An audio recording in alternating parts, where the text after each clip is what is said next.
Hello à toi et bienvenue sur Team Rico Santé et Transformation Physique, le podcast qui t'accompagne dans la quête du bien-être et de la performance. Je suis Rico, préparateur physique et fondateur de l'équipe Team Rico. Et chaque semaine, je vais te proposer des conseils pratiques tant que sur le sport que sur tes douleurs physio-endocrines. Il y aura aussi des interviews inspirantes avec des experts dans leur domaine. On te donnera aussi des astuces pour optimiser ta santé et transformer ton corps, mais aussi des tips pour trouver un équilibre pro-perso, notamment si tu es entrepreneur. Que tu sois débutant ou athlète confirmé, rejoins cette communauté de personnes passionnées, disciplinées et ensemble atteignons tes objectifs. Et surtout, n'oublie pas, sortez de votre zone de confort, les résultats n'attendent que vous.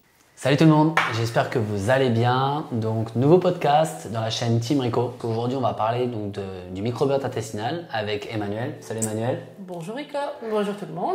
Donc, deuxième partie sur le microbiote intestinal. Donc, pour toutes les personnes qui n'ont pas encore écouté la première partie, je vous invite à regarder dans les podcasts précédents.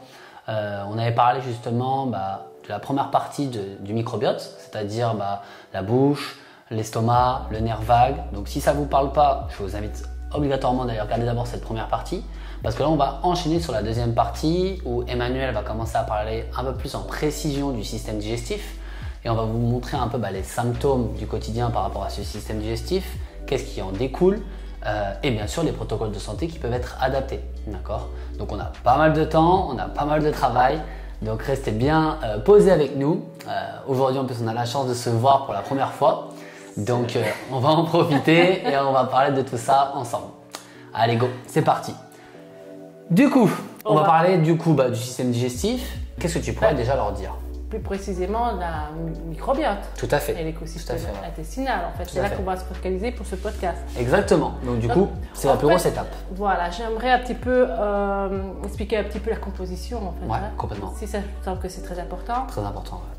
Donc il faut savoir qu'en fait notre microbiote se construit à quel moment, quelle étape de notre vie à la naissance. Ok. Ça il faut le savoir. Oui, peu de monde le savent, mais ça se développe donc au niveau de notre microbiote, l'écosystème se développe au niveau de la naissance lors du passage par les voies vaginales de la maman en fait. Donc le bébé inhale en fait les bactéries et là forme son propre microbiote parce qu'on a tous notre propre microbiote en fait. On n'est pas tous égaux. Oui. C'est ce qui nous fait qu'on est unique en fait. Donc le microbiote intestinal est composé de quoi? En fait de bactéries. C'est ce qui domine le plus ça, les bactéries. Il y a des levures, il y a des parasites, il y a des protozoaires. Qu'est-ce que c'est les protozoaires? Si on me l'a demandé souvent, ce sont des parasites. En fait. Ouais, vous en avez parlé en réseau, sur les réseaux. Voilà. Donc ça, c'est ce que comporte la sous-muqueuse et la muqueuse de l'intestin. Mais là, on parle uniquement de l'intestin grêle. Hein. Ok. D'accord. Alors, il y a l'écosystème. Donc l'écosystème, qu'est-ce que c'est? Il se situe au niveau de l'intestin grêle. C'est les pré- et probiotiques. Ok. Voilà, on entend beaucoup parler de ça. Voilà, énormément d'ailleurs, parce qu'on en prescrit énormément. Donc ça, c'est une chose. Il y a, alors, évidemment, j'ai mes notes devant. Elle a ses notes. Ça me perturbe, je ne devrais même pas. En fait, il faut savoir que, encore une fois, c'est la première fois qu'elle est devant une caméra. Donc, toujours un peu mal à l'aise. Oui. Hein. Moi, je sais que je suis un peu plus à l'aise parce que je suis un peu plus habitué depuis le temps. Mais à chaque fois, on est obligé de bien se préparer parce qu'Emmanuel se dit « Allez, je dois m'organiser, c'est carré. » C'est la première fois que je vois Rico en présentiel. Ça me donne beaucoup de pression. Donc là, par rapport au microbiote, du coup, donc là, tu nous as expliqué un peu ce qu'il y avait, entre guillemets, à l'intérieur, comment ça se construit. Oui, il faut savoir aussi qu'il y a plus d'un millier d'espèces différentes de bactéries. Ça, c'est important aussi de savoir. Okay. Donc, c'est une vraie industrie, en fait. Hein. Et là, c'est du non-stop. Okay. Il faut savoir aussi que l'intestin grêle mesure, tu sais combien il mesure à peu près? T'es assis là? Je ne sais pas du tout, là. 600 mètres carrés. 600 mètres carrés? Ouais. Dans notre corps, là? Ouais. Oh là, t'imagines? Tellement l'intestin grêle est plissé. Et 600 mètres carrés, donc c'est plus qu'un terrain de foot. Hein. C'est bien, je pense. Hein. Ouais, non? ouais. Bon. En fait, ça peut prendre jusqu'à 2 kilos. Okay. 2 kilos. Donc là, on parle de l'intestin grêle. Hein. On verra avec le côlon. Donc, et tout ça, il faut trouver l'équilibre. Et c'est là que c'est plus cool. Bah, bien sûr. C'est le passage entre les différents organes. Voilà, exactement. Travail, bien sûr. Voilà. Donc là, on vous a parlé justement comment se construit justement ce microbiote intestinal, mais surtout l'intestin grêle. Il faut savoir que souvent, les 3/4 du temps, quand vous allez vous faire manipuler, par exemple chez l'ostéo, le chiropracteur, l'intestin grêle est souvent inflammé parce que c'est lui qui prend tout, entre guillemets, c'est lui qui est vite inflammé, c'est lui qui est le précurseur de souvent des problèmes parce qu'il est mal analysé et il peut vite être fatigué. Donc là, maintenant que vous avez compris comment se construisait l'intestin grêle, donc à votre naissance, là aujourd'hui, on va essayer de pousser davantage et comprendre d'où viennent ces pathologies et surtout quelle est la conception de ces pathologies. Comment vous pouvez justement avoir autant de symptômes au quotidien et ça vous impacte. Ça vous impacte, ça crée des perturbations de digestion, la fatigue, etc. Donc on va vraiment éclaircir là-dessus. Okay. Donc là avec Emmanuel, là on va essayer d'aller fouiller un peu plus ça. Oui. J'en étais dans les rôles en fait. Il protège donc des agents pathogènes, il protège aussi l'état inflammatoire, il protège aussi contre il protège le système immunitaire, oui, ça c'est le premier. Oui, c'est pour ça. Et le problème, c'est que si lui il est inflammé, du coup, le système immunitaire il s'affaiblit. Exactement. Voilà. Bien sûr. Alors il y a les symptômes, récurrents. Je crois que ça fait partie de 60% de mes consultations. Je me doute, oui. Donc, premier symptôme, constipation. Ok. Ça, c'est un des plus courants. Alors, qu'est-ce que c'est la constipation? Parce que souvent, les patients me disent, je pose la question, est-ce que vous êtes constipé? Ils répondent, bon. Je vous allez tous les jours à la salle? Non, un jour sur 2, un jour sur 3, mais c'est pas la constipation. En fait, si on ne va pas à la salle tous les jours, c'est une constipation. Complètement. Alors on me demande, oui. Et la régularité, vraiment, c'est vraiment, on avait un bon fonctionnement de tout le système digestif, on devrait aller à la salle après chaque repas, en fait.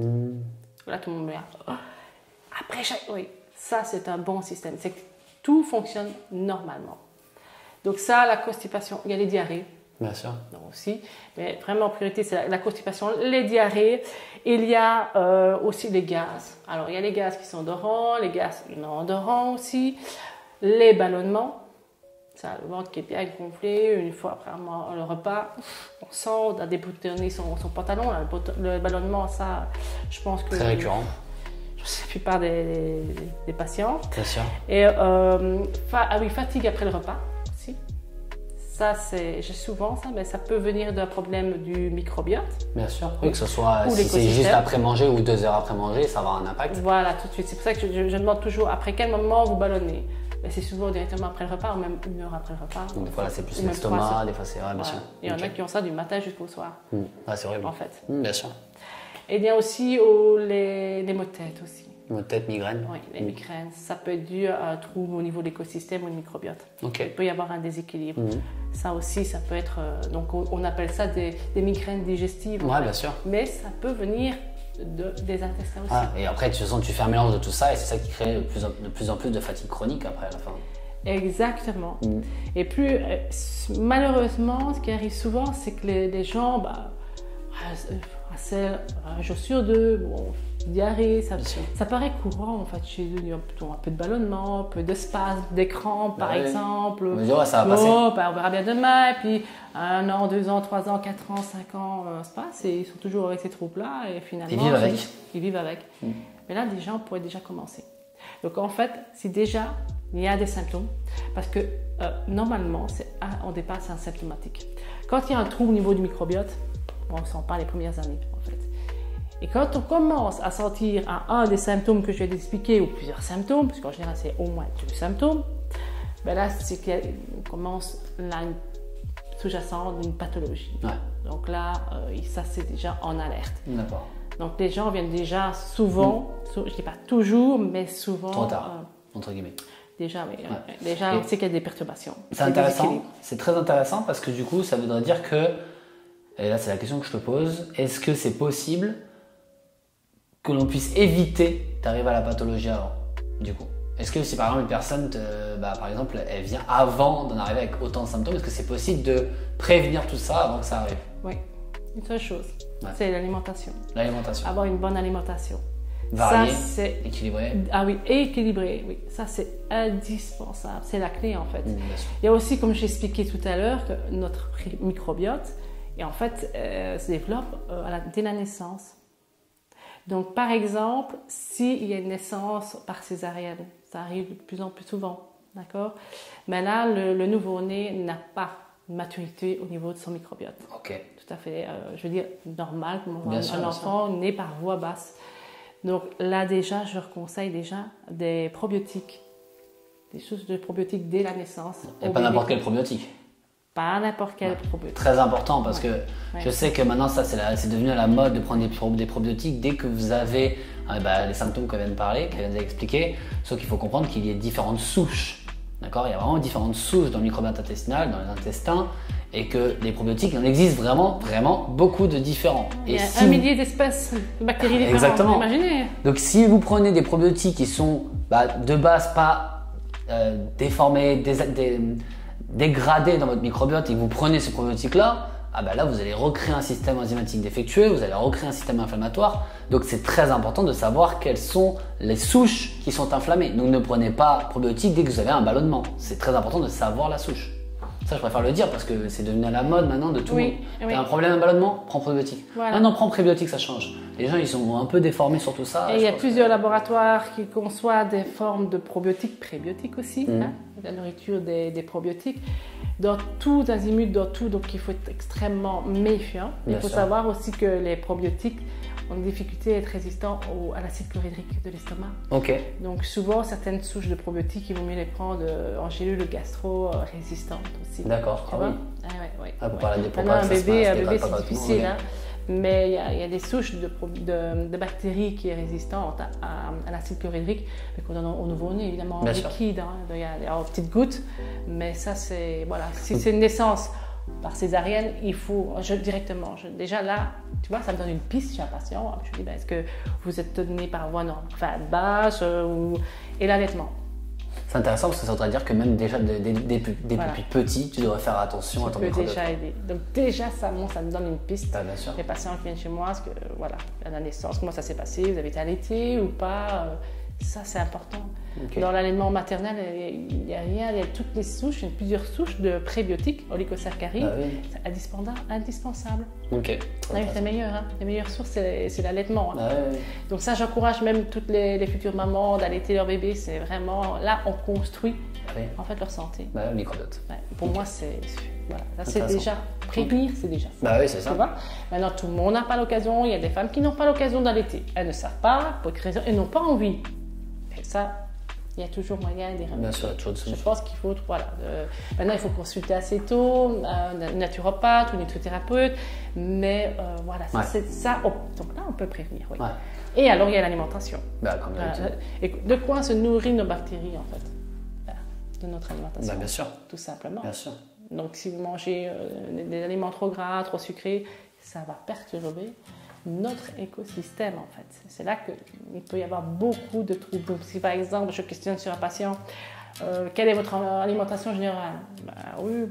4 repas par jour, après chaque repas je mange une tartine de confiture. Ok, je mange trop de sucre. Il va favoriser une certaine forme de bactéries qui va être dominante, ça s'appelle la flore de fermentation. Donc là, ça va m'aiguiller qu'il y aura un déséquilibre de ce côté-là, mais ça, on parle de côlon à ce moment-là. Okay. Donc, mais toutes les bactéries de côlon, en fait, remontent jusqu'au grêle, en fait. Okay. Le grêle, c'est le centre du problème. Hein. Oui, c'est le centre. C'est pour ça que je voulais plus m'attarder sur l'intestin grêle, parce que c'est là où se passe tout, en fait. Bien sûr. Le côlon, c'est juste, je veux dire, c'est la fin de la digestion, donc c'est vraiment éliminer les déchets. Ça sert à ça. Il sert à ça, lui. C'est pour ça que c'est souvent lui qui est inflammé, d'ailleurs. Et voilà. Et c'est souvent lui qui a... Et là, il y a des pathologies du côlon. Là, c'est peut-être pas notre source. C'est parler. On peut en parler, hein. L'inflammation du côlon sigmoïdien, par exemple, qui est très, très, très souvent inflammée. Ce qui amène justement. Je voulais parler, c'est des polypes, des diverticules, des maladies graves, des pathologies. Bon, là, je n'ai pas dit que nous on pourrait y remédier. C'est des pathologies, cancer, etc. Donc là, il faut voir un médecin. Là, il faut être suivi par un médecin, un spécialiste, bien sûr. Il y a moyen d'éviter. Complètement. Ça, je le dis à chaque fois. Donc, En fait, ce qui est plus utile, c'est la prévention. Et oui, on peut éviter d'avoir ce genre de pathologie. C'est ça que je dis, il faut éviter. Donc, quand vous commencez à avoir des symptômes, il faut déjà agir. Bien sûr. Et en plus, ce qui est important, c'est qu'on vous a listé des symptômes, mais il faut savoir qu'un symptôme peut cacher plusieurs pathologies. pouvez très bien avoir, par exemple, comme tu as dit tout à l'heure, des ballonnements, des gonflements qui peuvent regrouper plusieurs pathologies du microbiote intestinal. Ça ne se catégorise pas à vous avez tel symptôme, directement, c'est cette pathologie-là. Donc ça, il faut prendre en considération que si vous faites de la prévention, déjà, vous éliminez quand même plusieurs pathologies qui peuvent être un peu semblables. Ouais. Donc ça, c'est important.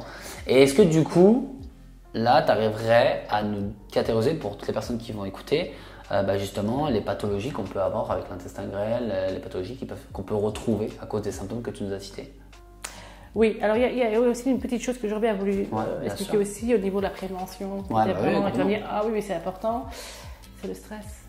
Le stress chronique. J'allais en parler après, mais tu peux en parler avant, parce que c'est le pire. Ça fait partie de. Je me dis, c'est ce qu'il y a. C'est le problème. C'est le problème numéro 1. Voilà. C'est le démon. Oui. C'est vraiment le démon. C'est pour ça que je dis oui dans la prévention. Complètement. Pour essayer de limiter le stress chronique. Ça, c'est la relaxation, la détente, le yoga, la méditation. Et éviter le stress, c'est pas toujours simple. Bon, éviter pour les enfants déjà, oui, ok, mais en tant qu'adulte, je sais que la vie n'est pas toujours simple, on est toujours dans le mouvement, on est toujours pressé pour tout, de plus en plus. Donc, c'est un stress chronique en fait. Non. On mange trop vite. De toute façon, pour moi, c'est le précurseur de tous les problèmes qu'on a. Ouais. Aujourd'hui, si vous êtes de nature stressée, vos émotions vous bouffent la vie, vous êtes vraiment hypersensible dans tout ça et vous ne savez pas le gérer, vous étonnez pas. Vous pouvez gérer la physiologie, ce qu'on est en train de parler par rapport à vos pathologies. Si derrière, vous ne mettez pas un cadre émotionnel, ça ne bougera pas. Ça ne bougera pas parce que, comme tu l'as dit, c'est le précurseur de souvent tous vos problèmes. Le stress vous mange. Autant psychologiquement, mais aussi physiologiquement du coup. Physiologiquement, oui. En fait, il y a le nerf vague. On revient toujours même. Au niveau neuronal, c'est le nerf vague ou la moelle épinière aussi, où il y a les transmissions de messages. Bien sûr. Où il y a les neurotransmetteurs, et il y a donc la sérotonine, la dopamine, l'acétylcholine, le butyr, tout ça, en fait, c'est des messagers qui passent au niveau du système nerveux central. Donc, quand vous êtes hyper stressé, vous allez solliciter ce nerf vague et qui va envoyer des messages, en fait, au niveau des métabolites. Ce sont des métabolites, en fait. Et au niveau intestin. Donc, un exemple, j'ai un patient qui vient chez moi et qui me dit, écoutez, Mme Survie, le matin, quand j'ai un stress, une émotion violente, j'ai une diarrhée. Hop, je lui explique ce qui se passe. Et ça le rassure. Il ne comprend pas, mais lui, il ne fait pas le lien. Personne ne fait le lien, cerveau. Oui, quand on est hyper stressé, voilà, le stress agit au niveau du nerf vague par des messages, en fait, et permet aussi le péristatisme un peu plus rapide, tu vois. Voilà, le nerf vague stimule, apaise ou stimule, parce qu'il y a l'ortho et le parasympathique. Donc, un effet booster, mais un effet aussi calmant aussi. Donc, ça, c'est pour ça que je dis le stress, c'est vraiment... c'est très, très, très important. De toute façon, comme je dis, je parle toujours souvent dans toutes les personnes que j'encadre du triangle de performance, c'est-à-dire la santé physiologique, la santé psychologique et la santé physique. Si vous ne prenez pas ces 3 points en considération et vous ne travaillez pas en synergie sur les 3, et ça va vous rattraper à un moment donné. Donc c'est très important de prendre en considération ce que vous dit Emmanuel là, où l'aspect psychologique est souvent le précurseur de vos problèmes. Donc si vous voulez régler vos problèmes physiologiques, vous devez d'abord travailler sur la psycho. Une fois que la psycho est réglée, on peut mettre en place des choses au niveau physiologique. N'allez pas nous voir nous ou aller voir d'autres personnes pour régler votre problème physiologique si psychologiquement vous êtes instable. Je préfère le dire clair et net, ça ne marchera pas. Ou ça va marcher mais très très très lentement. Donc vraiment prendre en considération que, comme tu l'as dit, le stress, il faut le travailler, il faut le gérer, mettre, comme tu as dit, de la méditation, de la relaxation, de la cohérence cardiaque. Oui, il y a plein de choses. Tout à fait. Oui, la cohérence cardiaque fonctionne très très bien sur le nerf vague aussi. Et aussi le sport, l'activité physique. C'est la base. Ça, on n'en parle pas assez. Mais c'est indispensable. Il faut de l'activité physique. Ça dépend si le métier aussi je fais. Souvent, si tu es sédentaire, moi, je suis un métier sédentaire, il faut qu'au moins j'ai une heure d'activité physique par jour. Il faut bouger, il faut aller peut-être à pied au travail, il faut essayer de se bouger un peu, mais il faut... Parce que l'homme n'est pas fait pour rester assis. Ah non. Moi je tiens pas en place en tout cas. Moi je tiens pas en place donc c'est peut-être pour ça que j'aurais bien géré mon stress. C'est ça en fait. Non mais oui, je comprends, c'est important de le dire parce que Parce que y a des personnes qui, par la fatigue de tout ça, ils vont dire moi je peux pas aller à la salle de sport, je vais être trop fatigué. Alors qu'en fait c'est peut-être votre source de réussite et de votre résolution de votre santé. Exactement. Bougez-vous un minimum, vous allez voir que ça va arriver. On peut sortir de sa zone de confort, comme dit Rico. C'est ma phrase, c'est la mienne. Donc c'est vrai, c'est triste, mais c'est vrai, donc c'est très important, je suis d'accord. Donc ça, tu vois, ça fait partie de la prévention. Ouais, complètement. Tu vois, donc il y a moyen, il y a tout à fait moyen. Mais surtout que c'est important ce que tu as dit tout à l'heure, parce que tu disais que le stress gère là-dessus. Mais pour les femmes qui veulent aussi avoir un enfant ou qui sont enceintes et qui vont bientôt accoucher, si vous déjà dans votre quotidien de vie vous êtes déjà stressé, vous inquiétez pas, votre enfant il va être pareil. Ah ça c'est clair. Donc du coup vous lui mettez déjà une charge émotionnelle qui se voit pas, mais sur le long terme qui va être flagrante et du coup qui va fragiliser le système immunitaire. Tout à fait, ces messages de stress on voit au fœtus, déjà dès le fœtus. C'est pour ça. Donc si vous n'êtes pas capable de gérer vos propres émotions, c'est bête à dire, mais commencez pas à procréer parce que vous allez amener une personne encore plus stressée que vous. Donc c'est important de le comprendre ça. Et alors vous allez impacter votre microbiote. Vous aussi. Forcément, on va impacter son microbiote. Et puis votre microbiote, vous allez transmettre à votre bébé, à votre nouveau-né. Donc et voilà, la boucle est bouclée. Ça continue. Et oui. Donc bien sûr. Non, donc ça fait partie de la prévention, tout ça. Bien sûr. Voilà, pour moi c'est indispensable. Bon maintenant, on va dire oui, mais plusieurs personnes n'ont pas fait de la prévention. Comment on fait? Énormément. Et comment on fait? Comment on fait? Alors déjà, il y a plusieurs, je ne vais pas dire pathologies, on ne peut pas dire pathologie dans notre domaine, mais par exemple la dysbiose, qu'est-ce que c'est? C'est un déséquilibre au niveau du microbiote, un déséquilibre donc, entre les bactéries. Il y a le SIBO. Bien sûr. Le SIBO, ça c'est une prolifération de bactéries de putréfaction. Ok. Alors, putréfaction, c'est des gaz complètement odorants, nauséabonds, une odeur de méthane en fait, qui est due de soufre, voilà. Ce soufre aussi qui est dû à une bactérie qui est surdéveloppée en fait par une suralimentation de protéines. Ouais, trop de protéines. Voilà, en fait, il faut un équilibre en tout. Donc là, c'est plutôt une atteinte au niveau du côlon gauche. Ok. Souvent, c'est là où se passe plus d'enzymes pour les protéines. Ok. Donc c'est côlon gauche, donc c'est des pointes. Les plaintes, peuvent être au niveau du côlon gauche, des spasmes, des crampes, surtout au niveau gauche. Et avec des gaz très odorants, là, c'est typique problème de SIBO. Ok. Alors il y a le SIFO. SIFO. Est-ce que tu connais le SIFO? Le SIFO, non. Tu vois, voilà. Le SIFO, tu vas tout de suite, tu vas dire, ah oui, ok. Le SIFO, c'est un excès de levure. Champignon. Ok, d'accord, ok, c'est bon. Là, c'est plutôt la flore de fermentation. Ouais. Donc, tout ce qui est sucre, par exemple. Un excès de sucre, là, c'est plutôt, ça touchera la flore du côlon droit. Donc, le côlon ascendant, en fait.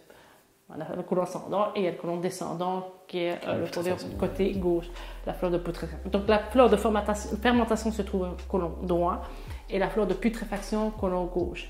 Alors là, les questions dans mes consultations, c'est est-ce que vous faites régulièrement des flatulences, des gaz? Voilà.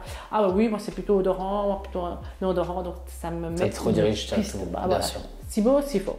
Et dysbiose accompagnée régulièrement. C'est souvent lié. Oui, il y a d'abord une dysbiose en fait. Souvent la dysbiose, de toute façon, c'est parce que ça a traîné depuis trop longtemps. Exactement. Tout à fait.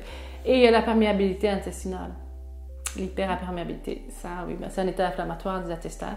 Là, c'est vraiment quand le patient n'a pas fait attention, n'a pas consulté, et là, a attendu trop longtemps. L'inflammation bas de grade, on appelle ça. Bas de grade, c'est un bas bruit qu'on n'entend pas, qu'on ne ressent pas spécialement en fait, mais il y a un état inflammatoire, donc grosse fatigue. L'inflammation, c'est les intestins et côlons qui gonflent en fait. De l'intérieur, tu vois, ça crée de l'épaisseur. Et alors les intestins à ce moment-là deviennent plus poreux, on appelle ça. Donc et libèrent en fait des toxines qui devraient être éliminées par la défécation, mais qui passent au niveau des entérocytes, tu vois, au niveau intestin, et qui passent cette barrière-là intestinale et qui va se propager au niveau du sang en fait. Des endotoxines qu'on appelle ça. Et ces toxines sont éliminées par le foie, évidemment, et le foie relarque au niveau des intestins. Et alors, on peut un peu épuiser aussi ce cycle entérohépatique aussi. Donc, ça, c'est une chose. Et aussi, ça peut aussi engendrer un prédiabète, voire un diabète du type 2. C'est pour ça que là, j'avais une personne que j'ai eue il n'y a pas longtemps qui m'a dit que pendant sa grossesse, elle faisait du diabète gestationnel. et elle ne savait pas pourquoi. Je lui ai dit, oh, toi, tu dois avoir une pathologie qui doit traîner Alors, derrière il y avait ça. quelque chose sous-jacent qui commençait. Ben oui, c'est vrai que les femmes enceintes me disent toujours, mais j'ai pas eu de diabète et j'ai eu un diabète gestationnel. Ben, non. Il y avait certainement quelque chose mais on est plus attentive, on est plus suivi aussi lors d'une grossesse, donc Exactement. forcément, et on détecte plus facilement aussi, on fait des prises de sang régulièrement. C'est plus sensible, non? Et c'est pour ça en fait qu'on Ouais. détecte, c'est tout en fait. Bien sûr. Mais il y avait certainement quelque chose de sous-jacent, en tout cas au niveau des intestins. Et oui, clairement. Ok. Est-ce qu'il y a d'autres pathologies qu'on n'a pas citées Ben alors là, les pathologies, comme je t'ai expliqué, qui viennent plutôt d'ordre médical, comme les polypes, les diverticuloses, les diverticulites aussi, les cancers, voilà, c'est des maladies les maladies Crohn. Ouais, j'ai de Crohn. Ouais. Donc, toutes ces maladies qui sont vraiment d'ordre pathologique. Mais là, avant d'en arriver là, il y a tout le travail que nous on peut faire. Il y a eu SIBO, il y a eu... Voilà, en fait, c'est une progression de ces maladies installées.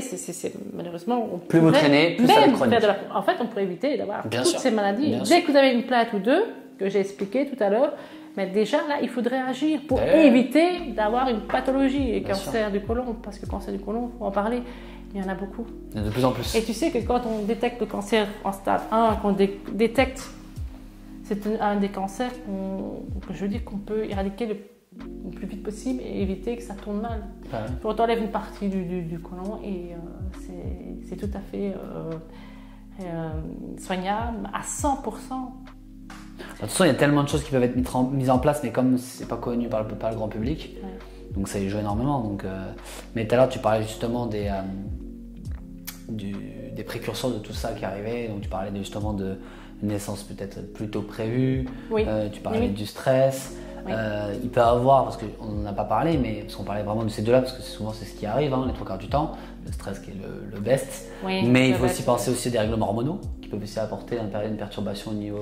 Mais oui, c'est vrai, les dérèglements hormonaux, oui, tout à fait. Les dérèglements hormonaux peuvent. Souvent aussi chez les femmes. Chez les femmes avec les prises d'hormones. Oui, voilà. Les stérilés, les prises d'hormones. Les stérilés hormonaux, la pilule, tous ces moyens contraceptifs que vous prenez tous les matins, du coup ça joue sur l'intestin grêle aussi. Hein. Tout à fait. En fait, j'allais justement dire, c'est vrai, la prise de médicaments. Aussi, parce que c'est un médicament, c'est synthétique, donc c'est des médicaments. Les pilules, mais aussi les anti-inflammatoires. Ah, c'est le pire. Les IPP. J'appelle ça un cache-misère. Ça, c'est une catastrophe. C'est une cache-misère. Et les inhibiteurs de la pompe à protons, oméprazole, etc. Ces choses. Dérivés, et là, par contre, vu qu'on en prescrit, comme la pilule, bien sûr. Je crois que toutes les femmes n'y échappent pas. Tout de suite, la pilule. Même déjà, à partir maintenant, à l'âge de 10 ans, déjà, on donne la pilule. Ah ouais?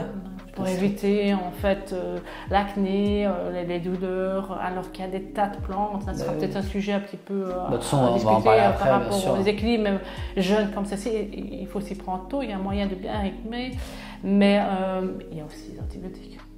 Bien sûr. Là, il y en a qui en prescrivent de façon excessive et qui ont dû en prendre aussi de façon excessive, même plus jeune. Là, déjà, c'est de jeunes puissants. C'est super intéressant que tu dis ça parce que là, en gros, juste pour vous... Imaginons, là, vous nous écoutez et que vous avez des symptômes qu'on a pu parler là et que vous cherchez la cause. Déjà, on vous a parlé du stress, de votre naissance. On vous a parlé... si vous êtes une femme, justement, la prise d'hormones. On vous a parlé des antibiotiques, des anti-inflammatoires, les antidépresseurs. Donc, si vous êtes dans tout ça, vous avez déjà peut-être une idée de pourquoi vous êtes autant fatigué, pourquoi vous avez autant de symptômes du quotidien et que personne n'a des réponses. Parce que justement, c'est des choses qui traînent, que vous faites déjà dans votre quotidien et que personne n'est au courant et que derrière, ça dérègle. Tu parlais justement des antibiotiques, oui. Ça dérègle beaucoup la perméabilité intestinale. En fait, qu'est-ce qui se passe lors de la prise d'antibiotiques? C'est un antibactérien. Ok? Mais d'accord, ça tue la bactérie. Ça tue aussi les bonnes. Mais ça détruit, en fait, justement, voilà, les bonnes bactéries aussi. Bien sûr. Et ça, une fois qu'on détruit les bonnes bactéries essentielles à notre écosystème intestinal, propice aux mauvaises bactéries. Et en fait, il faut aller à la cause. Donc, s'il y a un dérèglement au niveau microbiote intestinal, il y aura des perturbations au niveau microbiote, au niveau des yeux. Donc, si tu soignes, Si tu as un problème, c'est un problème de peau, d'infection de la peau, des acnés, etc., il faut rétablir un microbiote intestinal et ça va résoudre le problème de la peau aussi. D'accord? Donc c'est pour ça aussi vaginal, il faut résoudre le problème au niveau, mais c'est pas si simple que ça. Savoir où, parce qu'il y en a souvent, il y en a aussi qui donnent un mauvais diagnostic aussi. C'est-à-dire mycose vaginale qui est courante, mais parfois ça peut être une vaginose bactérienne. Et les symptômes sont les mêmes en fait. C'est ce que j'ai demandé comme question, quelle était la différence? En fait, les symptômes sont les mêmes. Ce qui peut peut être différent, c'est vrai, c'est plutôt que l'odeur vaginale est plus une odeur de poisson quand c'est une vaginose bactérienne. Sinon, leucorrhée, perte blanche, des mangeaisons, c'est exactement les mêmes. Par contre, oui. C'est très dur de ne pas rigoler là parce que ça me pense à mes potes quand on dit ouais, mais elle est plus là. Alors tu peux dire c'est une vaginose. Alors là, tu vois, toi, tu pues en bas parce que justement, tu as un problème vaginal. Maintenant, tu peux expliquer. Écoute, tu as un petit problème en bas, je pense que tu as une perturbation. Viens, on va faire un diagnostic. Faut que tu sentes. Entre 0 et 10, t'as 8, c'est pas bon. On va te mettre un traitement. Sinon, il y a le prélèvement. Mais oui, bon là, c'est bon. D'accord, bon, ça c'était la petite aparté. C'est ce que je pense à mes potes, on parlera de tout ça. Mais ok. Donc voilà, ils vont être tous informés, c'est bien. C'est bon, nickel. On en apprend toujours. Exactement. Ah, mais c'est très intéressant parce que on peut parler de l'odeur d'en bas, mais aussi de l'odeur d'en haut aussi. Exactement, la litose. La litose vient probablement d'un problème intestinal.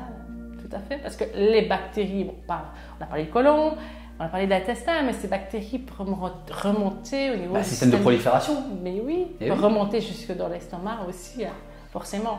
Et même les personnes qui transpirent avec une forte odeur. Oui, la transpiration acide, c'est mes questions aussi. Transpiration acide, tout de suite aussi, il peut avoir une perturbation au niveau intestinal. Très intéressant. Oui, tout à fait. Oui.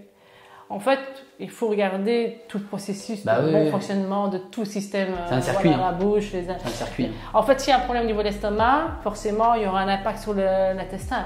Mais absolument, tout à fait. Et l'intestin aussi peut faire remonter certaines bactéries. Ah oui, bien sûr. Tout à fait. Ok. Intéressant quand même. Donc vous voyez que le truc il est très large. Donc vous ne pouvez pas régler des symptômes comme ça, un coup de baguette magique. En mode oui, je veux une transformation physique, je veux perdre du poids, mais je comprends pas, je vais prendre juste un traitement. Non, c'est beaucoup plus pointilleux que ça. Il faut être beaucoup plus être dans l'analyse complète, et c'est ce qu'on fait nous avec le pôle de santé avec Emmanuel justement. On va chercher, comme elle dit toujours, la cause de la cause, c'est-à-dire qu'on va creuser. C'est pour ça qu'il faut prendre du temps pour analyser votre présent, mais aussi votre passé, parce que tout ce comme tu l'as dit tout à l'heure, ça fait depuis des années que ça dure. Donc soyez indulgents avec votre corps et l'envie de vous transformer physiquement, d'être bien dans votre tête, dans votre corps, parce qu'il y a un processus. Et tu le dis, ça passe de là pour aller là-bas, ça fait des années, donc c'est long. Donc soyez un peu plus patient. Je sais que c'est facile à dire, plus dur à faire, mais vraiment comprenez ce schéma-là. Ça, je pense que c'est important de le dire. C'est indispensable, oui, tout à fait. C'est pour ça que les questions, nos consultations sont longues, parce qu'on doit en fait revenir au tout problème d'origine. En fait, déjà, il y a eu un mauvais départ. Enfin, je ne vais pas dire que c'est un mauvais départ, mais il y a eu déjà des soucis dès la naissance. Déjà là, ça nous donne déjà une piste. Alors là, ici, durant les consultations, ce qui va m'orienter vers un problème de niveau côlon, enfin de putréfaction, de fermentation, comme j'ai expliqué, c'est ce que je vais avoir une description sur votre alimentation. Et ça va m'orienter, comme par exemple, comme j'ai expliqué aussi, c'est des symptômes, forcément. Mais ce que vous mangez, ce qu'il y a dans votre assiette. Là, tout de suite, ça va nous aiguiller vers où est le problème. Maintenant, ça peut être les deux aussi. Ça peut être les deux, on a dit tout à l'heure. Comme on a dit, ça peut être SIBO, SIFO, ça peut être les trois. Et puis alors, ça peut être les 4 aussi, hyperperméabilité intestinale. Ah, oui. Quand tu dis les 4, du coup, ça serait lesquels? Ça serait le SIFO? Alors la dysbiose en général, donc déséquilibre de l'écosystème d'abord, ça c'est clair. Et ensuite, ça va s'étaler soit au niveau, soit c'est SIBO, si le patient mange beaucoup trop de protéines, des gaz odorants. Voilà, des gaz odorants, si trop de féculents, la fermentation. Donc là, ça va m'aider. Ou alors, il y a les deux. Et puis ensuite, vu qu'il y a une prolifération de bactéries ou de levures, forcément, il va y avoir un gonflement intestin-côlon, forcément, puisque ça va prendre l'espace. Ça peut prendre jusqu'à 1 à 2 kilos de bactéries très vite, facilement. C'est pour ça que les gens ballonnent. C'est pour ça qu'ils ont souvent le ventre gonflé. Souvent, je ne sais plus attacher ma ceinture, et voilà. Donc, ils prennent aussi de l'abdomen. Donc là, donc, il y a une étanchéité des intestins. Donc, et alors, qui dit gonflement dit inflammation. Inflammation, gonflement. Ok. Donc forcément, l'intestin devient poreux.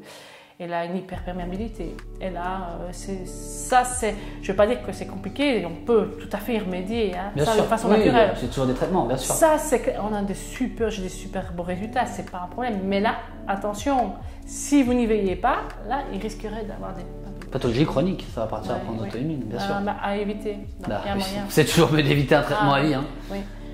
Donc il faut vraiment, comment on remédie aussi à tout ça? On revoit l'assiette. On revoit la base. On revoit toute l'assiette et ensuite, là, on donne des traitements suivants en cas par cas. Je ne peux pas donner le même traitement à tout le monde non plus parce que je dois avoir aussi la base génétique du patient aussi. Non. Ça, c'est important. Donc, c'est pas si simple. Je peux pas conseiller comme ça à tout le monde de prendre des pré, des probiotiques. Parce que souvent, les patients me disent oui, mais moi, j'ai pris des pré et probiotiques. Ah oui. Et puis alors, puis j'en vends comme ça. Mais en fait, non. C'est pas ça le problème. Mais non, d'abord, on ne prend pas des pro et des prébiotiques comme ça parce qu'on a entendu. Et alors, il y a aussi une chose qui est importante, c'est que quand on prend des formes de probiotiques, souvent, il y a 4 souches en règle générale qu'on recommande, mais c'est au détriment des autres. Donc, déséquilibre des microbiomes. Il faut toujours avoir un maintien. C'est indispensable. Si tu as un patient qui a pris des antibiotiques, des anti-inflammatoires, répétition, etc., il faut lui réensemencer, j'appelle ça. En fait, donner des bonnes bactéries, mais il faut plus de 80 milliards, au moins 80 milliards de bactéries. Allez, au moins. Ouais. Déjà, ou sinon, s'il y en a qui vont dominer, il y aura un déséquilibre. Bien sûr. C'est pas si simple que ça. Donc, si tu vois les symptômes, donc la première chose, c'est assainir, nettoyer. Nettoyer, mais il ne faut pas tarder à réensemencer de bonnes bactéries pour vite que les bonnes bactéries reprennent la place initiale, en fait. C'est comme un potager, quoi. En fait, il faut un équilibre. Voilà, c'est ça. L'écosystème, il y a un écosystème partout. C'est pareil. On vit que ça. Mais en vrai, moi je prends l'exemple du potager, parce que le potager, si ta terre elle n'est pas bien fermentée, ça pousse pas. Et clairement. Et c'est exactement pareil pour l'intestin. L'intestin, si tu n'as pas un intestin qui est propice aux champignons, aux bactéries, aux bonnes bactéries, etc., ça ne fonctionnera pas et ça recrée une imperméabilité intestinale et on recrée des symptômes. Donc, vraiment, voyez les choses un peu comme ça, comme un potager. Et quand il y a l'hyper... Oui, pardon. Je me lance. T'as vu, elle est partie. C'est bon, elle a été coincée, on peut y aller. Et quand il y a une hyperperméabilité intestinale, souvent, ça atteint le système immunitaire. Pourquoi? Parce que toutes les toxines qui devraient être éliminées par la défécation, dans les urines, en fait, est larguée au niveau, on parle le sang, dans le sang, au niveau de la barrière intestinale, mais il y a le système immunitaire aussi. Mais il y a 80% du système immunitaire qui se trouve au niveau de la paroi extérieure de l'intestin. Il faut savoir, c'est énorme, 80%. Ouais. Donc, alors il va toujours réagir face aux virus, aux bactéries, c'est normal, le système immunitaire est inné pour faire ça en fait. Et aussi pour détruire les toxines. Bien sûr. D'accord? Donc, si le système immunitaire est trop sollicité, qu'est-ce qui se passe?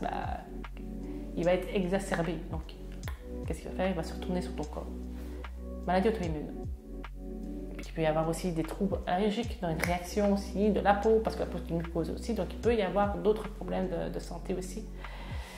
C'est pas si simple. Bien sûr. Donc il peut y avoir d'autres choses qui peuvent en découler. Donc il vaut mieux, comme je dis, la prévention et il y a moyen de faire beaucoup de choses. Maintenant, je suppose que tu vas me poser. Je t'en prie, c'est bon, t'es lancé. En fait, j'ai fait le podcast toute seule. Vas-y, je t'en prie. Tu vois, je t'ai lancé, ça y est. Alors, une nouvelle chaîne de podcast. J'ai besoin de lui juste 5 minutes. Enfin, moi, je m'en vais, ça. Alors, donc, comme je l'ai dit, c'est au cas par cas. C'est comme dans tout, pour tout problème de santé, c'est vraiment au cas par cas. En règle générale, vous ne ferez pas tort en prenant des tisanes de camomille. Les gens vont te regarder, quoi, c'est tout? Ben non, mais tu sais que ça agit sur le microbiote, en fait. Ça régule aussi le microbiote. La tisane, c'est simple, hein.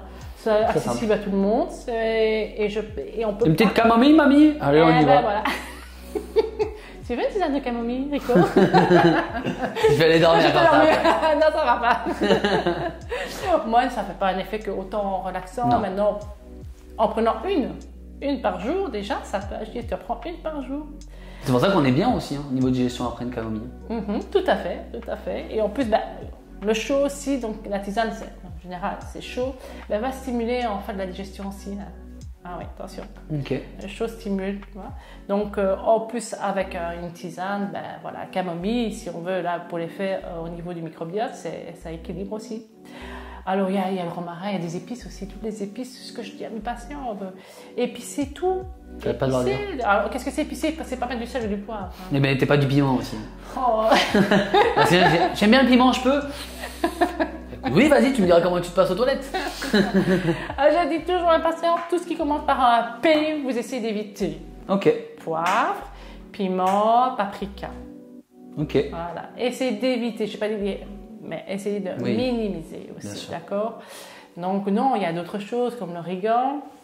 Et il y a le romarin, c'est très bon pour les intestins, le romarin. Là, les intestins microbiotes adorent le romarin. Franchement, ça permet un équilibrage aussi.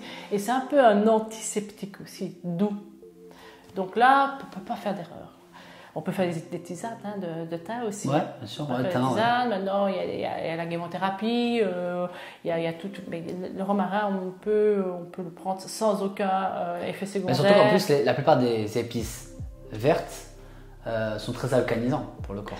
Donc, en plus. Donc ils aident beaucoup pour l'équilibre acido-basique. C'est vrai que l'équilibre acido-basique, je crois qu'on peut faire aussi encore... on peut en parler. Oui, ça c'est vrai que ça c'est... mais c'est important aussi pour notre On revient sur pareil, toujours pareil, sur la écosystème. putréfaction, sur la prolifération. Ça, oui, ça c'est vrai. Et ça, je crois que c'est un beau gros chapitre qu'il faudra un jour parler. C'est vrai, l'équilibre, parce que ça c'est... Je vais revenir plus souvent en Belgique, je crois, parce qu'on a tout à faire. C'est une action physiologique sur tout le corps. Oui, non, oui, c'est ça.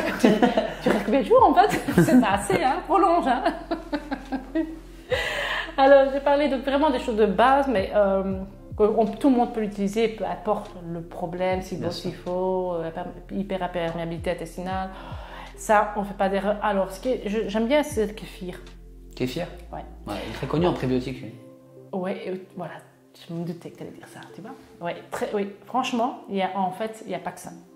Bon, j'ai bien expliqué, il faut un équilibre. C'est ça qui est le plus complexe. Bien sûr. En fait, il faut trouver un équilibre.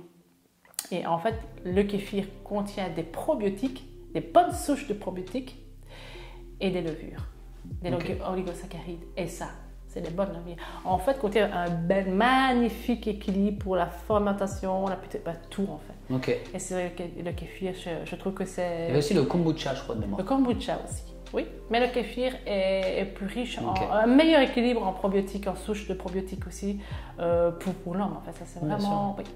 Ça, c'est des choses qui sont très accessibles. En plus, ça change de l'eau, en plus, parce qu'il y en a qui le prennent en boisson. Oui, ça change de l'eau. Ça change de l'eau, oui, c'est vrai. Il y a des gens qui veulent un peu plus de goût, parce qu'il y en a qui ont marre de boire de l'eau. Exactement. Des fois, prendre du kéfir, ça peut être intéressant. Prendre du kéfir, oui. Et puis, on peut pas, même si on prend des médicaments, parce qu'il y a des gens qui viennent en consultation, qui ont des médicaments, donc il y a des interactions avec des plantes, mais ça, au moins, je sais que il n'y a pas... Maintenant, s'il y a d'autres problèmes plus puissants, comme un SIBO ou un SIFO, alors à ce moment-là, c'est des plantes plutôt. Là, pour le SIFO, c'est en général pour limiter d'abord l'alimentation, de toute façon, ça c'est clair. Et alors, on peut donner comme de l'ADP, l'origan, pardon, je donne un nom. L'origan, très puissant aussi pour tout ce qui est les levures, antiparasitaires, anti-levures, antibactériens. Ça, ça fonctionne très très bien. Alors, pour ceux qui ont plus une constipation et avec des gaz odorants, la lysine. Ok. C'est un antibactérien très puissant et super efficace, ça, par contre aussi. Ok. Donc là, voilà, ça c'est assainir, c'est nettoyer. Bon, il y a encore d'autres plantes, il y en a beaucoup plus que ça, beaucoup, évidemment. On parlait la dernière fois aussi de la berbérine aussi qui joue. La berbérine qui est très bien, oui, ça c'est pour les levures aussi, pour la fermentation et pour les bactéries aussi. C'est vraiment, oui, c'est vrai que la berbérine, ça j'utilise aussi régulièrement aussi. Il y avait des plantes aussi que des fois on utilisait, mais c'était plus, je pense, un peu plus hormonal, mais j'aime bien en parler, le gâtillier. Ah oui, gâtillier. Mais ça, par contre, voilà, ça je ne le mettrais pas pour les troubles. Non, tu mettrais plus pour hormones. Voilà, ici on parle vraiment pour les problèmes microbiote, écosystème intestinal. Ok, mais le gâtillier c'est une plante progestérone-like. Oui, pour les patients qui ont des déséquilibres. Voilà, oui, voilà. Maintenant, il faut vraiment faire attention, c'est vraiment cas par cas. Parce que c'est progestérone-like, mais en fait, on a 2 phases dans le cycle chez une femme, et en fait, pour le comprendre, il y a un questionnaire. Donc, toutes les femmes n'ont pas le même cycle. Et en fait, il y a des phases, des évolutions de progestérone et œstrogène, ça qui fait la balance. Et en fait, il y a des femmes qui ont des syndromes prémenstruels, mais par manque de progestérone. Ok, mais qui ont suffisamment des œstrogènes. Ou alors, ça peut être l'inverse aussi. Ça peut être juste une dominance d'œstrogène et c'est tout. Donc, il faut faire attention. Il faut vraiment faire. Il ne faut pas toujours non plus donner des progestérones, pas de la progestérone naturelle. Alors, c'est peut-être pas nécessaire aussi. Bien sûr. Pour SOPK, il faut vraiment. Voilà, c'est vraiment en cas par cas. On est unique en fait. Ça dépend. Donc, c'est pour ça que c'est le questionnaire qui va être. C'est important de le dire parce que ne vous jetez pas sur le premier traitement. Comme je dis, là, ce qu'on vous dit, c'est des années d'expérience, d'expertise, de formation. Genre, ne vous jetez pas sur le premier post que vous avez vu sur les réseaux en mode « Oh, j'ai tel symptôme et je vais prendre ça ». Non, il faut vraiment prendre le temps. Nous, ici, avec la Team Eco, on prend du temps. Je n'ai pas voulu nous faire de la propre pub parce que c'est ce qu'on fait au quotidien. On prend du temps. Emmanuelle, elle prend 2 heures de son temps à chaque fois pour une personne pour fouiller ce qui se passe. Nous, on prend du temps. Nous, ne vous jetez pas vers le premier coach, le premier spécialiste qui vous dit « Ok, au bout de 30 minutes, 15, 20, 30 minutes, il vous dit « Ouais, t'as ça, vas-y, prends ça ». Non, de chez nous. C'est pas possible. C'est pas possible. Donc, prenez le temps. Je sais que vous voulez avoir vite une évolution physique. Je sais que vous voulez vous transformer. Je comprends l'importance que vous avez de plus en plus à vous faire accompagner. C'est très bien, mais faites-le intelligemment. Ne perdez pas votre mémoire parce que vous voulez atteindre tel objectif. Pensez tout le temps à votre santé avant tout. Parce que sans la santé, vous ne pourrez jamais atteindre vos objectifs physiques. Donc ça, je veux vraiment en parler, un point d'honneur. Ouais, ça, c'est très, très important. Ouais. Donc, écouter son corps. Bien sûr.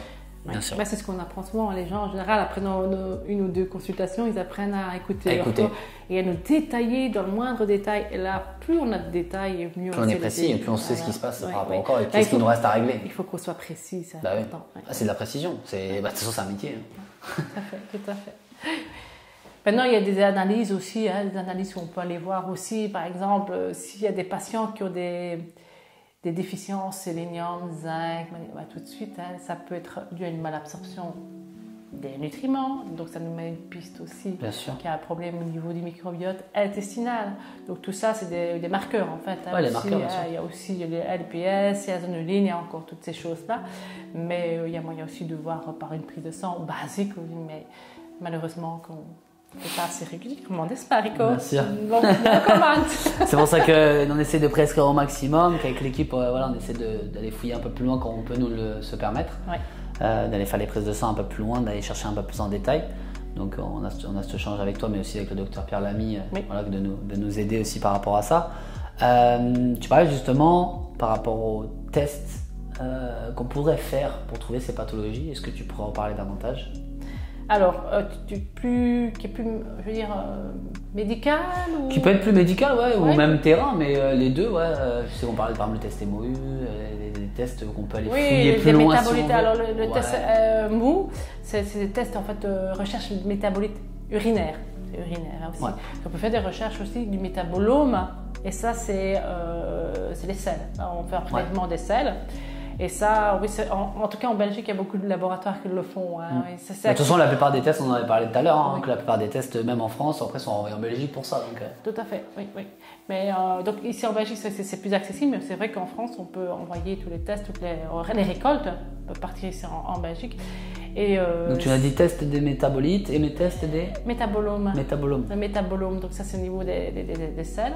C'est 2 tests qui, voilà, je recommande à certains patients. Ouais, je vois que je n'ai pas ouais. en fait d'évolution de symptômes. Tu mets en place un traitement, tu remodules le stress s'il y a lieu, c'est souvent ça. Ouais. L'assiette, voilà. Tu redresses tout ça. Pour moi, dans 4-5 semaines, il va y avoir une amélioration. Oui. C'est ce que je dis, c'est ce qu'on a eu pour l'instant avec la plupart des patients. Mais oui, voilà. alors, maintenant, s'il n'y a pas d'amélioration, ça peut arriver, c'est pas souvent, mais ça peut arriver. Alors là, je propose aux patients de faire des recherches, comme j'ai expliqué, mais je fais faire aussi une prise de sang aussi. Mais donc tout ce qui est recherche, donc comme j'ai dit, le mou, des métabolites urinaires, métabolomes, ben là, tout le monde peut le faire en fait. Hein.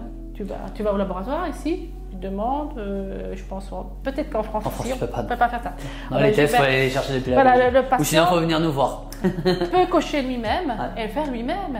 Mais c'est coûte, voilà, ça a un prix. Ça a un prix. Voilà. C'est bien que tu le dises parce que on parle encore de votre santé et que le 3/4 du temps, la plupart des gens disent bah non, mais je vais faire passer par la sécurité sociale, mais le médecin ne vous écoute pas. À un moment donné, si vous voulez vraiment régler vos problèmes de santé, vous devez investir votre argent dans votre santé. Donc c'est-à-dire que faire un test qui va vous coûter peut-être 100, 200, 300, 400 euros, il faut le faire, c'est votre santé. Et c'est pas parce que ça passe pas par la sécurité sociale qu'il faut dire bah non, je m'assois dessus, tant pis. Non. Des fois, il faut se le faire pour vous rassurer parce que vous pouvez éviter les maladies que tu as dit tout à l'heure. Voilà, auto-immunes, chroniques, on parle même de cancer. Si vous ne faites pas ces trucs, moi ça m'énerve, ça me fout le démon parce que des fois, on dit ouais, mais j'ai pas l'argent. Ok, d'accord, mais tu as l'argent pour mettre un téléphone à plus de 1200 balles. Donc tu peux pas me dire que tu n'as pas 400 balles. Ah oui. Donc prenez le temps et on vous a parlé de test MOU. Si vous avez des symptômes qu'on vous parle, on ne vous dit pas de le faire du jour au lendemain et dire ah bah c'est absolument ça, donc du coup je vais le faire. Mais rapprochez-vous davantage sur des spécialistes qui connaissent ce sujet pour voir si à un moment donné, même en essayant de mettre des traitements en place et que ça avance pas autant, peut-être fouiller un peu plus loin et là faire des prises de sang, des tests MOU. T'en as d'autres ou pas en général, c'est ces deux-là. C'est les plus connus. Oui, c'est les deux plus connus pour moi qui est plus indispensable. Si vraiment j'estime qu'il n'y a pas une amélioration et qu'il faut aller chercher un peu plus loin. En général, si vraiment ça m'est déjà arrivé plusieurs fois et là directement je sais cibler, tu vois, parce que comme tu dis, voilà, c'est certains montants, mais en fait j'essaie de vite cibler quelle recherche qui serait plus indispensable de le faire pour éviter de faire tout et finalement avoir des montants exorbitants pour les patients. Donc j'essaie de minimiser, mais en général je cible bien, c'est bon, je sais. Donc on est dedans, Et ça, c'est vrai que maintenant, attention, j'ai des patients qui viennent et me disent bon, écoutez, moi, non, ça ne me dérange pas, je préfère savoir directement où on est mon microbiote ou mon écosystème. Donc, je peux voir, et comme ça, je vais. Génial, je dis ok. Là, il y a un moyen de faire ça tout de suite et aller encore cibler plus vite. Bien sûr. Oui, ça, c'est vrai. Et ça, c'est vrai que j'en parle avec le patient. Il y a des patients qui viennent ici qui ont des troubles depuis, je sais pas moi, 15 ans. Et qui ont fait, je sais pas, tout un circuit médical. Ça n'a pas fonctionné, qui ne savent pas. Et voilà, ils reviennent à la case départ, on ne sait pas, donc c'est peut-être un problème mental. Des fois, ça arrive. Mais oui. Mais ça peut devenir un problème mental. Les gens tournent en rond, ils ne savent plus, donc ils disent mais qu'est-ce que j'ai comme problème? J'ai toujours les symptômes. Ils vont penser que c'est leur faute. On écarte tout, on va voir tous les grands spécialistes, tout le monde me dit j'ai rien, et finalement, ça stresse tout ça, ce parcours-là. Ça fatigue. Et puis alors, à la limite, c'est peut-être pas quelque chose de très grave. Mais ça en devient. Voilà. Ça en devient. Et c'est ça que je recommande. Effet boule de neige. Tout le temps. Ouais, non, je sais bien. C'est le combat. La prévention. Il y a le docteur, le professeur Joyeux. Ça te dit quelque chose? Je pense que oui. C'est un médecin qui est très connu, que j'admire énormément. Qui est spécialisé dans tout ce qui est cancer, sein, prostate. Donc vraiment quelqu'un de très très bien. Et il le disait, texto, et souvent je regarde son émission. Il disait, mais nous en médecine, on n'a pas appris la prévention. Non, on a appris à régler une douleur. Oui, donc nous on soigne, la médecine est là pour soigner, pour pour enlever des tumeurs, pour les cancers, parce que là il parle de cancer, oui d'accord, mais d'abord déjà, c'est d'arriver à quel stade le patient arrive. Donc parfois, quand on arrive en stade 1, il n'y a pas de souci. Stade 2, ça devient plus compliqué, stade 3, c'est un peu tard. Mais bon, voilà. Maintenant, pourquoi on ne nous a pas éduqués, on ne nous a pas élevés, on ne nous a pas donné tous les outils de la prévention. Et ça, c'est dommage parce que c'est fondamental, les bases que je vais l'expliquer pour éviter. Là, ça, c'est déjà une chose. Et alors, et aussi une autre chose, puisque lui, il n'a que des cancers, mais il y a aussi éviter la récidive. Mais il n'y en a même pas non plus. Ils ne savent pas. Ils n'ont pas appris ça. Et ça, franchement, c'est bien parce que c'est vraiment un bon médecin que j'admire beaucoup et il souvenir énormément de monde. C'est vraiment quelqu'un de très chouette. Enfin, je te donne un exemple. Hein, et je n'ai pas dit que tu es avec lui comme bon médecin. Non, il y en a, mais je veux dire, il a reconnu que c'est dommage, une lacune de la médecine. C'est important de le dire parce qu'on n'est pas contre les médecins, attention, non. On ne dit pas ça. Non, je travaille avec des médecins. Surtout nous, on travaille aussi avec un médecin, avec Dr Pierre Lamy. Ouais, donc, c'est juste qu'il faut comprendre, ne rejetez pas la faute sur les médecins, parce qu'à chaque fois on nous dit ouais mais le médecin il sait même pas de quoi je parle, quand tu me dis cette pathologie il sait même pas de quoi tu parles, mais en même temps on leur a pas appris ça. Donc soyez plus indulgents, même si voilà, on aimerait que le médecin sache tout ça, mais il en sait déjà beaucoup malgré tout, il a quand même plusieurs années d'études, donc c'est juste que c'est pas son domaine. Alors vous allez dire oui mais ça c'est lié à la santé, oui mais c'est pour ça qu'il y a des naturopathes, c'est pour ça qu'il y a des spécialistes dans leur domaine là-dessus, c'est pour ça qu'il y a certains coachs dont moi, donc l'équipe Team Rico qui connaissent davantage aussi ce genre de symptômes, mais il y a des trucs où on est obligé de passer par le médecin, comme d'autres pathologies, comme là nous on est en train de parler, où c'est nous. Il faut des examens. Il faut des examens, donc c'est important. Par contre ça m'arrive, j'envoie des patients ici parce qu'il n'y a pas le choix. J'envoie chez des gastroentérologues et voilà. Quand c'est plus poussé. Des traitements, il faut. Il faut aussi écarter de problèmes pathologiques, bien sûr. Chroniques, oui, bien sûr. Oui. Mais la prévention reste quand même la meilleure des cartes pour ta santé. Ouais, c'est ça. Super. Est-ce qu'il y avait d'autres éléments dont tu voudrais parler ou on a fait le tour par rapport au... Je pense qu'on a fait tout. Ouais. On a fait un peu l'explication, les rôles, conséquences, la prévention. Enfin, je pense qu'on a fait vraiment les choses vraiment, pour moi, qui me paraissent indispensables à tout grand public. Donc là, comme vous avez pu voir, on a redébriefé un peu tout ce qui était avec l'intestin grêle, l'intestin, le côlon. Et vous avez compris que souvent les précurseurs de tout ça, c'est souvent l'environnement et le stress, comme Emmanuel vous a dit. Que du coup, si vous avez du mal avec la charge psychologique, que ce soit dans votre présent ou dans votre passé, il peut y avoir des traumas et derrière créer des perturbations du microbiote intestinal en général.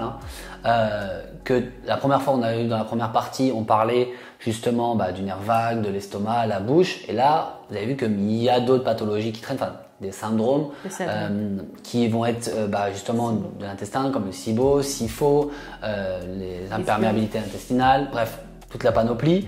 Donc, vous savez que ça existe, il y a un mot à tous vos problèmes.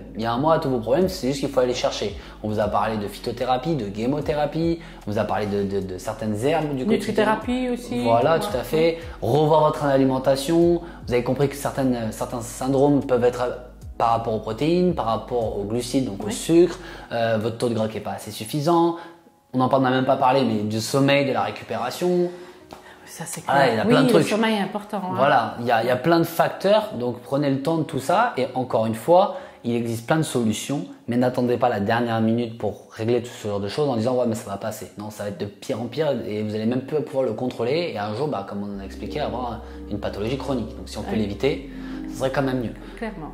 Donc n'hésitez pas. Aujourd'hui, vous avez quand même des spécialistes depuis plusieurs années dans le domaine. Donc envoyez-nous un message dans la Team Rico, prenez votre consultation, j'en fais ma pub, mais malheureusement et heureusement, on peut encore vous écouter. On est là pour ça, on prend le temps pour ça. Donc si vous êtes perdu, que vous ne vous sentez pas écouté, que vous avez essayé plusieurs médecins, que vous ne savez plus où aller et que vous avez besoin de réponses parce que vous en souffrez, parce que oui, à un moment donné, comme tu l'as dit tout à l'heure, ça ronge le crâne et on est beaucoup plus fatigué, stressé face à tout ça, parce qu'on ne trouve plus de solution, là on vous en trouve. Là, on essaie de vous montrer que si c'est encore possible. Maintenant, il faut le prendre maintenant. Il ne faut pas attendre je ne sais pas combien de temps parce qu'après, ça ne sera pas trop tard mais plus compliqué à gérer. Voilà.